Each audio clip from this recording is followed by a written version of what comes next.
Itong tatlong bagay na ito, time, skills, and resources. Use it for God's glory. Amen po mga kapatid.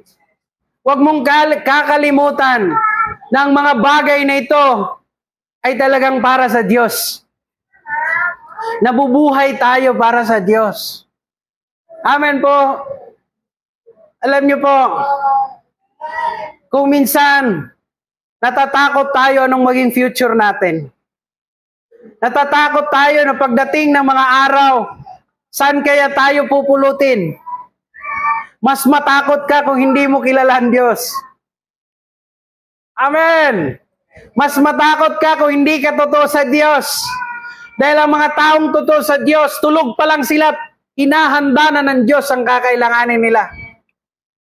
Ikaw ba'y naniniwala na tapat ang Diyos? Yes. Kung naniniwala ka, hindi ka matatakot ng anong darating.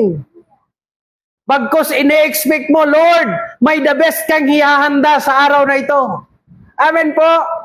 Lagi kang may expectation sa Diyos. Alam mo yung mga taong may expectation sa Diyos, sila yung mga taong masipag na naglilingkod sa Diyos.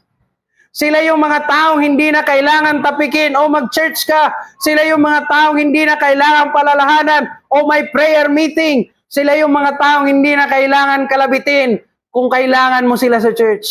Sila yung mga taong kusa lang na darating.